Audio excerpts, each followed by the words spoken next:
Hey, what is up? Welcome to this episode of the Entrepreneur to Entrepreneur podcast. As always, I'm your host, Brian Lofermento, and I'll tell you what, I know I'm excited for every single episode, but today's guest is one that we've had to reschedule a time or two, but it has only built up even more anticipation because this is an entrepreneur who is doing deeply meaningful work that truly impacts each and every one of us, not only in our businesses, but in our lives. And actually, today's guest has such a beautiful way of articulating her vision, her mission, the way that she helps people, and really the inner work that we all can do to grow into the best version of ourselves. So let me tell you about today's guest. Her name is Christine Watson. Christine is the founder of Resilient Nature LLC. She has more than 25 years of experience creating leadership development programs that focus on effective communication. Growing up in Montana provided her with a strong work ethic and a belief that everyone is a leader, regardless of title. And yes, every single one of us entrepreneurs, we for sure are leaders. As her grandfather said, everyone puts their pants on one leg at a time. This philosophy guides her approach to creating heart-centered leadership programs that places people at the center of success. Now, I'm going to let Christine tell you more about her background, but you're going to see how much nature plays not only into her brand, but the way that she views the deeply meaningful work that we all must do and the work that we all can do. So no matter what season of life you're in, no matter what season of business you're in, we're all going to learn a lot today. So I'm not going to say anything else. Let's dive straight into my interview with Christine Watson.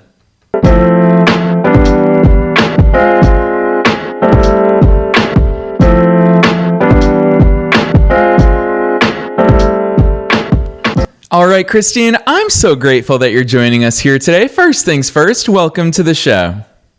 Thank you, Brian. I'm so excited to be here. Heck yes, and obviously you and I are not originally from Florida, but it's fun to be joined by a fellow Florida resident these days. So I know that we're going to talk about all things outdoors later on, but before we get there, talk to us about who's Christine? How'd you start doing all these incredible things that you get to do today? Thanks, Brian. Oh my gosh, who is Christine? That is a question.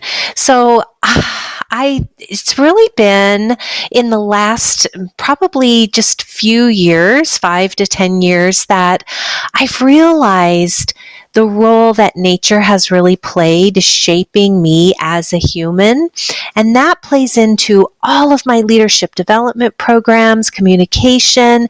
And so what I want to do is really look at infusing those two pieces together, creating people who appreciate nature, want to develop personally, professionally, and just come out being amazing leaders in whatever capacity that they choose.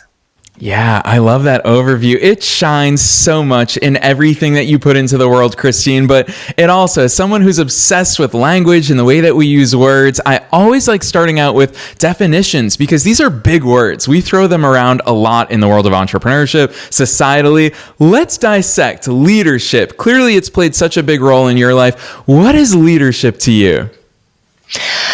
Oh yeah, leadership to me is really about making other people shine. You can only be a leader if people choose to follow you, and it is a choice. And so leaders definitely look out for other people. They want to make sure that they take care of other people so that the best things in life can come forward.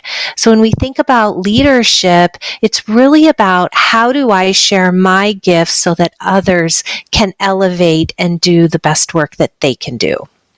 Yeah, and I think it's important because when we talk about leadership, a lot of people view leaders as the finished product. They can point to a boss that they had, or in sports, we can point to the team captain, and it's so easy to look at the finished product, but we all sometimes overlook our own ability to grow constantly as leaders. And that's why I'm going to use today, throughout our conversation, I'm going to piggyback off so many of the words that you have on your website because I do think you so beautifully articulate it. And the first one that I want to go down this path with you is, it says right there, design your personal development journey. Christine, this is a journey that we are all on. Talk to us about that viewpoint of it as that journey instead of just the finished product that we all see. Absolutely. So I believe that leadership it's like you never get there. You're constantly developing and learning and growing. And so my purpose in life in general, definitely as an entrepreneur, is to help other people design their personal journey. And whether that is somebody who is just on an individual mission, they want to become better at representing their neighborhood, or you're actually working at the top levels, senior executive leaders within an organization.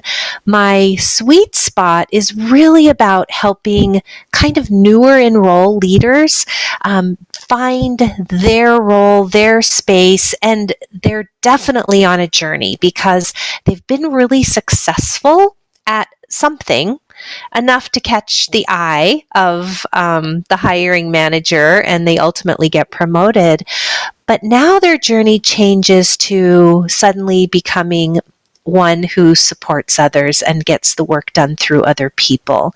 And so I want to help people on that journey because it's a lifelong process. We are constantly learning. Employee and societal expectations change, so there's always new things that we can learn.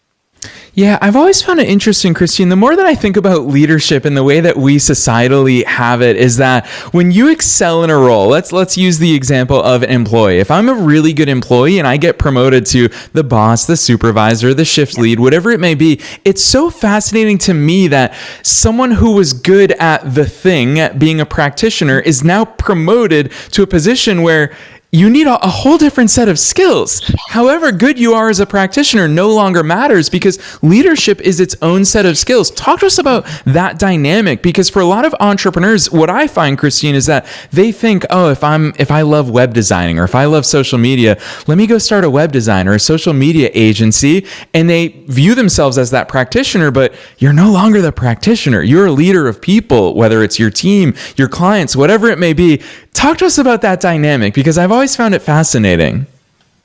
Absolutely. That is by far the most challenging thing that leaders face. Is they've been really good at whatever it is they do, and now they have to communicate effectively. They have to share maybe some unpopular ideas or policy changes or new ways of doing business. They're often, especially newer enroll leaders, they're stuck. They're like in the middle of having to deal with their team, but also carry out the orders from people in higher level positions. And so they have to resolve conflict. They have to provide feedback, both constructive and redirective feedback. And they often don't get to do the work that they were doing, and maybe they became really good at those task-oriented things, but now they have to motivate and encourage and coach other people to successfully perform that work. So that's really the big challenge that I address, specifically around a lot of effective communication techniques, because I can share information with you and chances are it may or may not go well, depending upon our communication style. So it gets pretty tricky at times. Yeah, for sure. All right. I'm just going to keep following this path because now you're talking about different styles. Christina, soccer was a big part of my life, and I had team captains, I had coaches, all different styles. And even within one locker room, if there were 22 players, there were 22 different personalities and styles there. How do we operate in a world where there are so many different styles of the people that we're dealing with, but also for us, stylistic choices that we get to make as leaders? Absolutely. Oh my gosh. So if I were to go out into the world and just communicate in the way that I like to communicate from my natural style, I'm probably going to be effective about 15% of the time. So I have to get really good at understanding, first of all, my natural tendencies and then the style tendencies of other people. And one of the tools that I use is called the Everything Disc Profile. And what it does is it identifies our individual styles and teaches us how to flex that style so that I can be more effective. Maybe you like more or less detailed information. Maybe you're focused on the process, or maybe you really want to know how it's going to impact the people. Just like all of your teammates in the locker room, they're all focused a little bit on different items in terms of like what position they're playing, what the competition is looking like, specifically in that role. And so in the world of work, we have to do the same thing because we're dealing with teams of all sizes, people that come together for different reasons, and leaders have to be effective at navigating that. Yeah, it's something that we hear so much, whether we're talking about personal development or leadership or marketing, is it always starts at the same place, which is really that awareness level. And we're very fortunate that there are tools out there. You talk about DISC being one of them. I've long been a sucker for Myers-Briggs. That's something that I'm really well versed in. But Christine, we've heard guests in the past talk about DISC. What's so powerful about DISC? What is the appeal there? As someone who hasn't gone down that path so deeply as I have Myers-Briggs, for example, what's so special about DISC and understanding ourselves and the teams that we're hoping to lead? Absolutely. So I'm a huge fan of DISC, obviously, because I use the tool. And the reason I like it is it's simple. There are four main communication tendencies, four main styles, and all of us are a combination. So we have tendencies that range in varying degrees in any of the four styles, but we can pretty simply categorize someone's likely tendencies through some basic observation. We can determine, first of all, are they more active and fast-paced? Do they like to get things done, drive for results? Or are they more cautious and methodical? Do they really like to take their time and analyze? So that's one continua where it will determine your tendencies. Then the other continua is, do they tend to really like to focus on the process, kind of task-oriented, sort of questioning, skeptical, making plan A, B, and C, making sure that all the bases are covered? Or are they tend to be more accepting and warm and focused on people, and how are the people going to interact with this? And do I need to really kind of take a look at some collaboration and in interpersonal communication styles? So by really taking a look at those two continuas, you can assess somebody pretty rapidly in the moment as you're observing them or having conversation.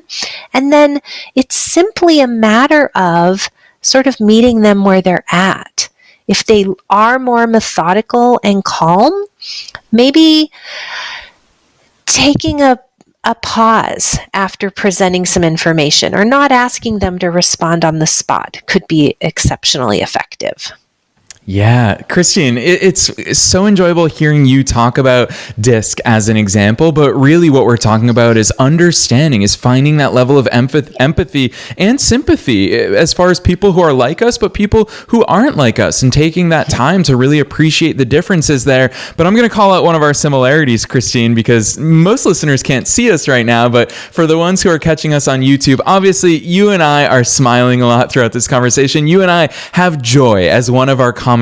It's something that I'm very fortunate. I am so appreciative of all the things that I get to do, and these things make me very happy. And I can tell in all of the work that you do, it makes you very happy to work with people. Obviously, we have those in common. So let's talk about joy, because it's so prevalent in your messaging, in your positioning. It's right there. The top of your about page says, be the joy in the neighborhood. I've read the backstory behind your brand of Resilient Nature, but take us there. For listeners who haven't seen your website just yet, what's that all about? Oh my goodness, yes. So be the joy in the neighborhood. I if you, there's a lot going around on social media. It's been going around for a while. If you can be anything, be kind. And I think that's such a powerful message. And for me, it's if you can be anything, be joyful, because you don't know the burdens that people are carrying. And where this comes from for me is, as a young girl, my entire childhood up until I graduated high school, I had a neighbor across the alley. Her name was Joy. And she was an adult who made me feel like I was the most important person to her when I was talking to her. She cared about me. She listened to me. She remembered things. She invested time in me. And honestly, that's what all of us want and need. And this came from someone who, she was just a neighbor. She wasn't a family member. She didn't have to be nice to me. And so it wasn't until years later that I looked back on that and realized what a significant person she's been in my life. And she's still alive. She's in her 80s. I still stay in touch with her. But I have carried her spirit with me everywhere I've lived. I try to be the joy in the neighborhood, whether it's my physical neighborhood where I live, or in my workspace, the work I'm doing with people. If I can bring joy to people's lives, if I can make them smile, if I can just get them to set down their burden for 5 seconds, I feel like my day has been successful. So remembering what she has done for me, and then trying to really pass that along, because I think the more joy we can spread, it will just reverberate and continue to do good things across everywhere. Yes. Oh, gosh. I am such a firm believer in that. It's one of the founding principles behind this very podcast is a rising tide lifts all boats. Listeners have to hear me say that each and every single week. And Christine, it's something that obviously you and I have embraced. It's fun because we're talking not just personally here, but also business-wise. I feel like both you and I have been able to inject this joy and this happiness and the kindness in the work that we do, outward facing as well. But I'm curious if you get faced with this, because I certainly hear it every once in a while from you listeners who I so appreciate when you reach out. But Christine, it's that question of how can you be joyful when things are hard, times are hard, business is hard, life is hard. There's so many hardships in life. And I know resilient is right there in the nature or in the word of your company. But how can we do that in the face of hardship? Oh my goodness, yes. People ask me all the time, why do you smile so much? And it's like, well, honestly, it comes naturally, but it really makes us feel better when we are projecting that happiness, joy, kindness out into the world. And so some of the ways that I maintain this exuberance, you might call it, is seriously my connection to nature and implementing resilience techniques. If we don't take care of ourselves physically, emotionally, mentally, spiritually, if any one of those elements is out of whack, we're going to be lopsided. So we have to take care of ourselves in all of those different domains. And then as humans, we are nature. We're not separate from nature. We're connected to nature. And so for me, even if it's just sitting in my front yard, smelling the grass, hearing the birds, that is such a powerful connection that fills my cup, that I firmly believe that as humans, we're not designed to live in the world in which we've created. We're not designed to do the amount of work that we're able to do with technology. And so to take some time each and every day to spend time in nature is one of those pieces where we get grounded, we can reconnect with the natural world and sort of let all the extraneous challenges that come from the civilized world sort of get out of our way. And I think it's in those moments that thoughts can become more clear. We can more easily define what we want our journey to look like that's true to us and not somebody else's vision of our journey. So those are some of the tools that I use. Yeah, really well said. Christine, this is a special episode for us here because I didn't tell you before we hit record, but this is episode 950, which is a big milestone for us. And part of that is that we've never had someone come on and say those words together, resilience techniques. Christine, what the heck are resilience techniques? All right. So, man, this is, yes.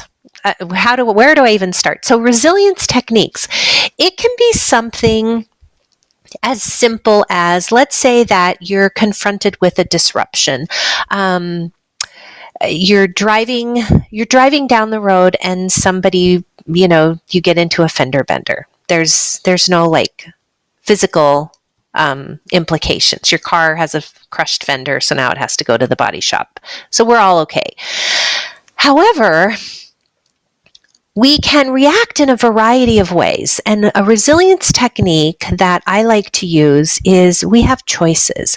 We can, in the moment of that particular disruption, we can decide that we want to accept what is. Okay, this is now my situation. I need to deal with it. It just is a matter of fact. We can change our situation. So I can decide, you know what? This road tends to have a lot of these things happening. I'm just not going to drive down this stretch of highway at this time of day. I'm going to take a different route. I'm going to do something different. So we can make changes. Or we can simply adapt and say, you know what, I'm going to do a combination. I'm going to accept what is, I'm going to make some changes, and I'm going to go about using some calming techniques and make sure that I have reserves available so that the next time I'm confronted with this situation, I'm better prepared for it.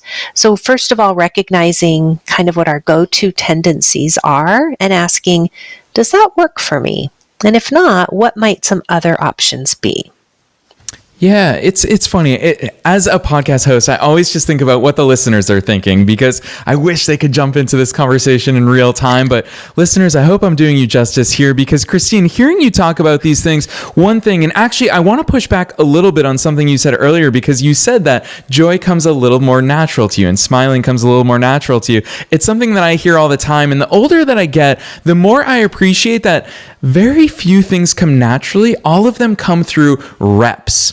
And it's repetition. Is that, Christine, you and I so many times in the face of something happening, whether it's a fender bender or something hopefully a little less significant in our day-to-day lives, is that you and I smiled. And from that, we developed that mechanism of smiling, of joy, of all of these things. And hearing you talk about other traits like adaptability, some people, Christine, might say, well, I'm just not an adaptable person. Change always throws me off. How much of this is born with us, that innate personality? I've got a 6-year-old niece and nephew, they're twins, and seeing at 6, even at 2 years old, you could see how different they were. So Christine, my question to you is, how much of this is innate that we're born with that does come natural to us versus how much of these things like adaptability, joy, resilience, can we refine and nurture and grow through those reps of life, of business, of all the things?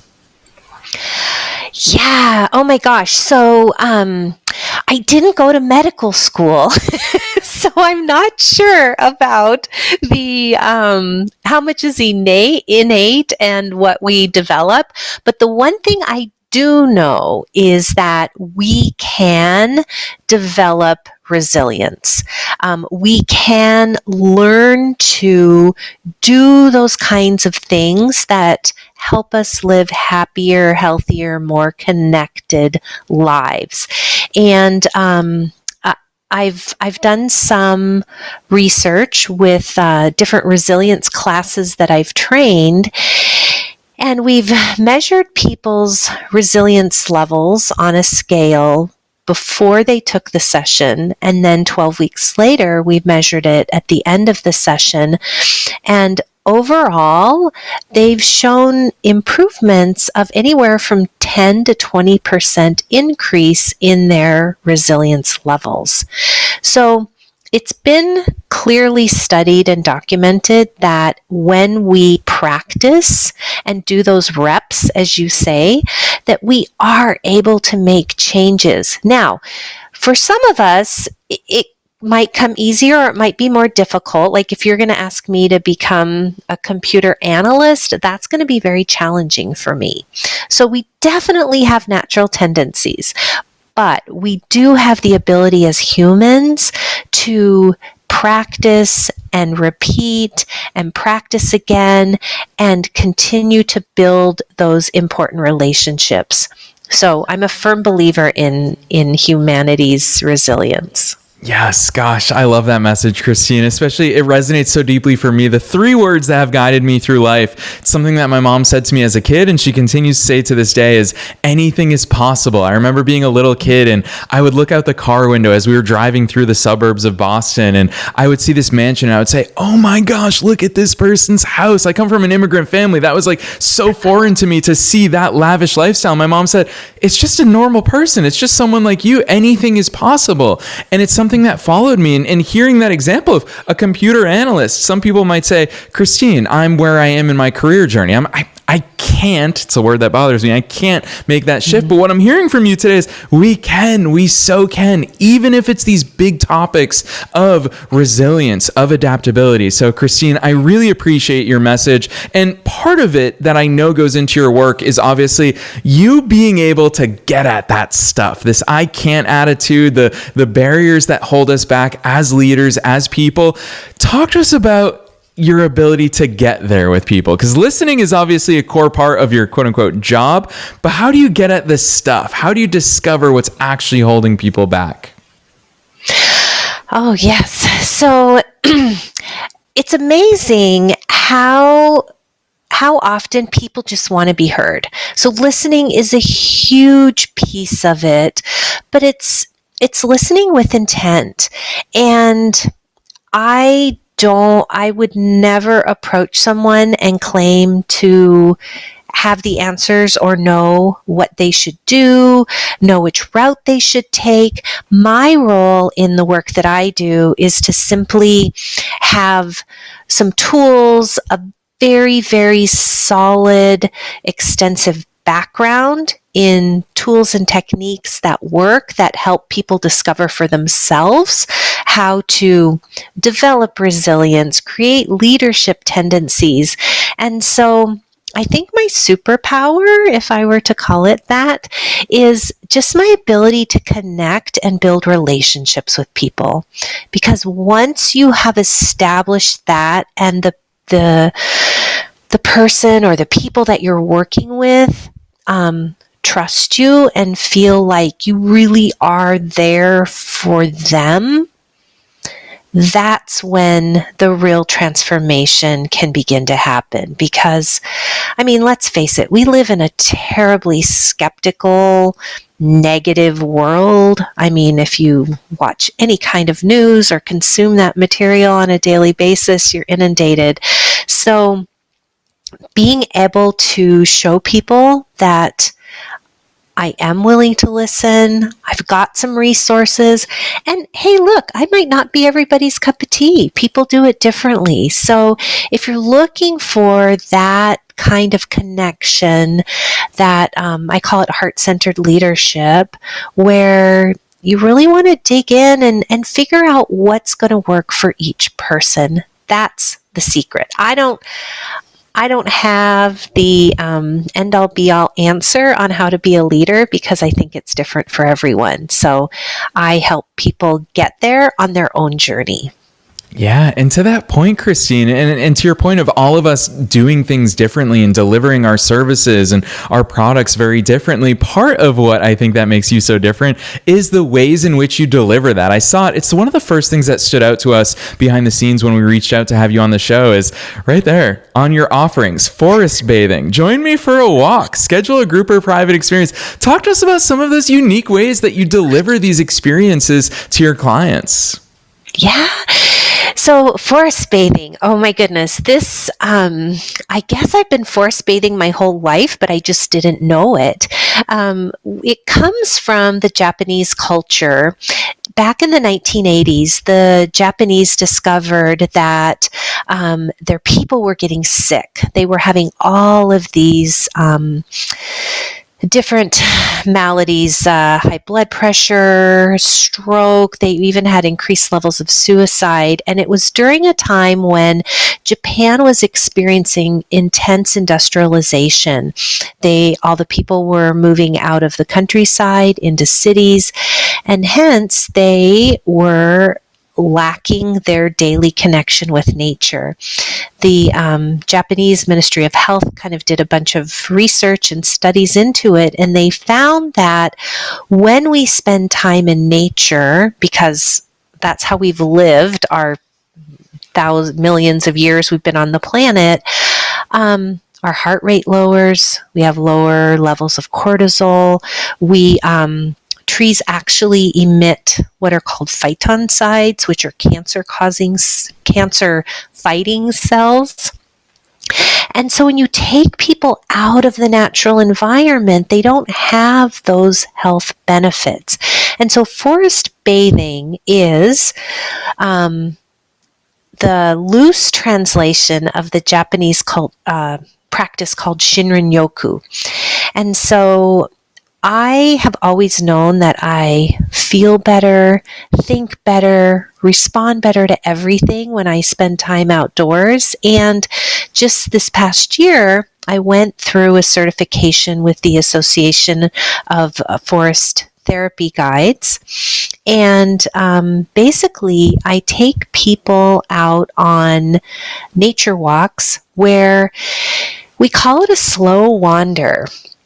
It's not about identifying plants, but what we do is we get out and basically experience the sound, smell, touch, texture of what we experience in nature.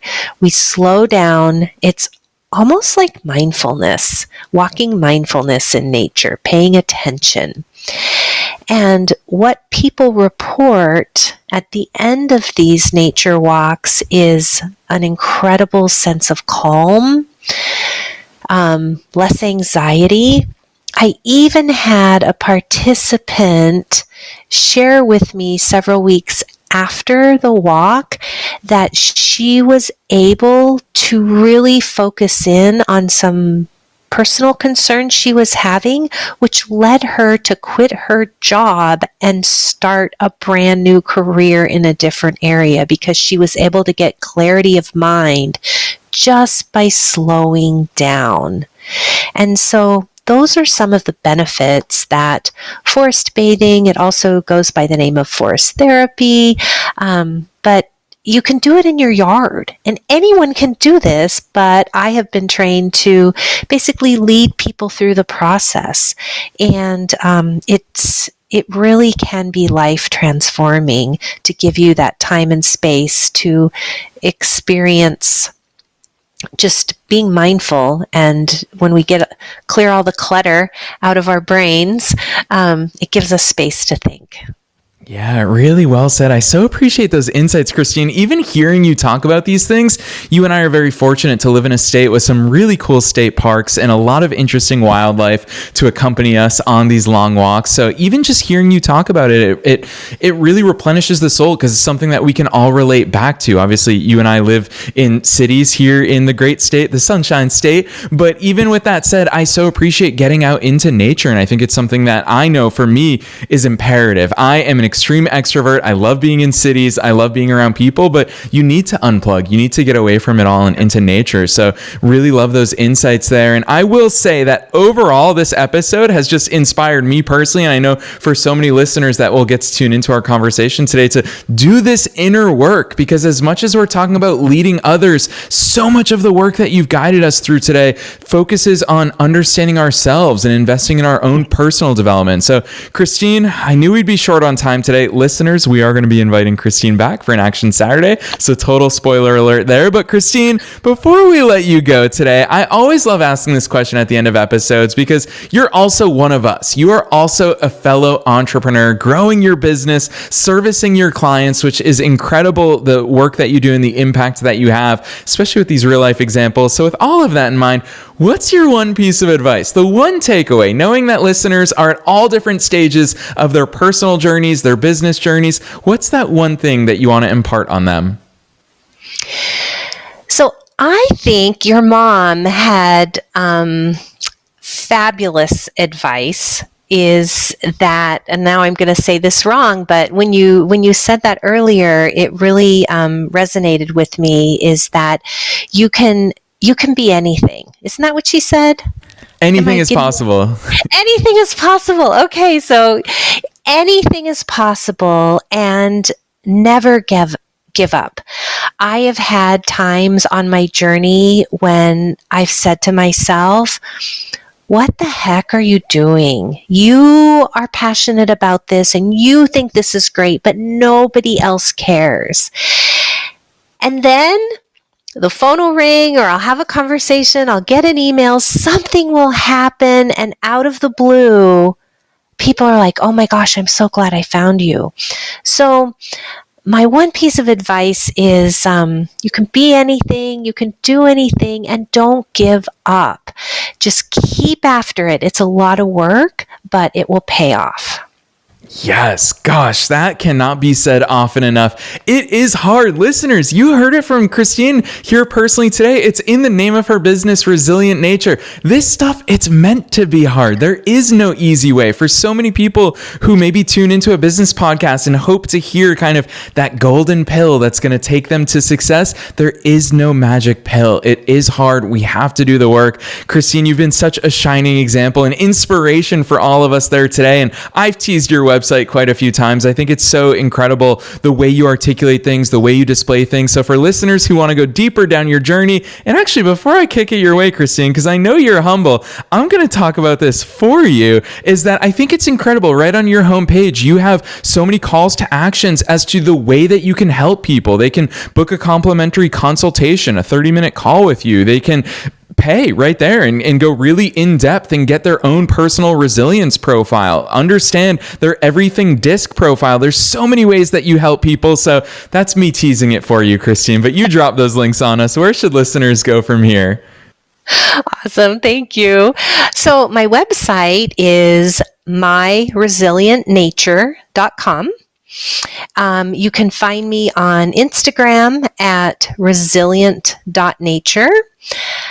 I'm not very active on Facebook, but I'm trying to get that started. And I also have sights set on starting a YouTube channel, so more to come on that. But that's where you'll find me.